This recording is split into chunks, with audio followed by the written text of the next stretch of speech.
झारखंड में युवाओं का सब्र का बांध शायद अब टूट चुका है। सरकारी नौकरी का सपना देखने वाले लाखों छात्रों का भरोसा शायद भर्ती व्यवस्था से अब उठ चुका है और इसीलिए रांची की सड़कों पर हजारों छात्र दिन रात डटे हुए हैं।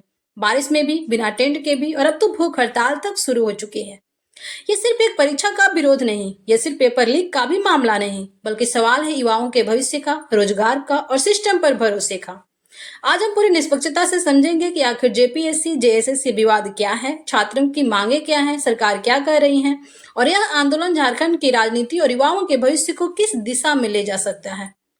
दोस्तों, पिछले कुछ समय से झारखंड में कई सरकारी भर्ती परीक्षाओं को लेकर विवाद सामने आए हैं। सबसे ज्यादा चर्चा 14वीं JPSC combined civil service preliminary examination और जेएसएससी सीजीएल भर्ती प्रक्रिया को लेकर हो रही है। छात्रों का आरोप है कि इन परीक्षाओं में कथित अनियमितताएं हुई, पेपर लीक और भर्ती प्रक्रिया में पारदर्शिता की कमी रही। इन्हीं आरोपों के विरोध में 29 जुलाई से रांची में हजारों छात्र लगातार धरने पर बैठे हैं। उनकी मुख्य मांगे हैं 14वीं जेपीएससी परीक्षा रद्द की जाए, पूरे मामले की सीबीआई जांच हो, जेपीएससी और जेएसएससी में व्यापक सुधार किए जाए, भर्ती प्रक्रिया पूरी तरह पारदर्शी बनाई जाए, दोषियों पर सख्त कार्रवाई हो। आंदोलन में शामिल कई छात्र कहते हैं कि वे वर्षों से तैयारी कर रहे हैं, यदि भर्ती प्रक्रिया पर भरोसा ही खत्म हो जाए तो मेहनत का क्या मतलब रह जाएगा। दोस्तों, ये आंदोलन अब केवल छात्रों तक सीमित नहीं रह गया है। रिपोर्टों के अनुसार रांची में हजारों छात्र लगातार खुले आसमान के नीचे धरने पर बैठे हैं। बारिश के बावजूद आंदोलन जारी है।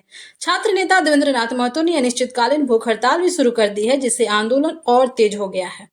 वहीं अलग अलग सामाजिक और राजनीतिक संगठनों ने भी छात्रों के समर्थन में बयान दिए हैं, जिससे यह मुद्दा राज्य की बड़ी राजनीतिक बहस बनता जा रहा है। अब सबसे बड़ा सवाल, क्या सरकार छात्रों की मांगे मानेगी? फिलहाल छात्र लगातार बातचीत और निष्पक्ष जांच की मांग कर रहे हैं। यदि सरकार उनकी मांगों पर सकारात्मक कदम उठाती है तो आंदोलन शांत हो सकता है, लेकिन अगर समाधान में देरी होती है तो यह आंदोलन और बड़ा रूप भी ले सकता है।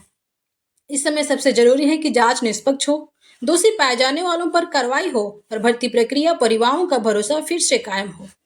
दोस्तों, किसी भी राज्य की सबसे बड़ी ताकत उसके युवा होते हैं। जब वही युवा सड़कों पर उतरकर अपने भविष्य को लेकर सवाल पूछने लगे तो यह केवल एक आंदोलन नहीं रहता, बल्कि व्यवस्था के लिए आत्ममंथन का विषय बन जाता है।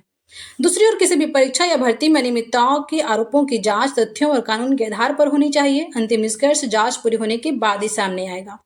उम्मीद यही है कि छात्रों को न्याय मिले, योग्य उम्मीदवारों को उनका अधिकार मिले और भविष्य में ऐसी स्थिति दोबारा न आए। अगर आपको लगता है कि सरकारी भर्तियों में पूरी पारदर्शिता होनी चाहिए तो इस वीडियो को ज्यादा से ज्यादा शेयर कीजिए। कमेंट करके जरूर बताइए, क्या भर्ती परीक्षाओं में सुधार के लिए पूरे देश में एक समान और पारदर्शी व्यवस्था होनी चाहिए। वीडियो पसंद आया हो तो लाइक कीजिएगा, दोस्तों के पास शेयर कीजिएगा, चैनल पर नए हो तो सब्सक्राइब करके बेल आइकन जरूर प्रेस कीजिएगा। तो मिलते हैं नेक्स्ट वीडियो में, तब तक के लिए जय हिंद, जय भारत।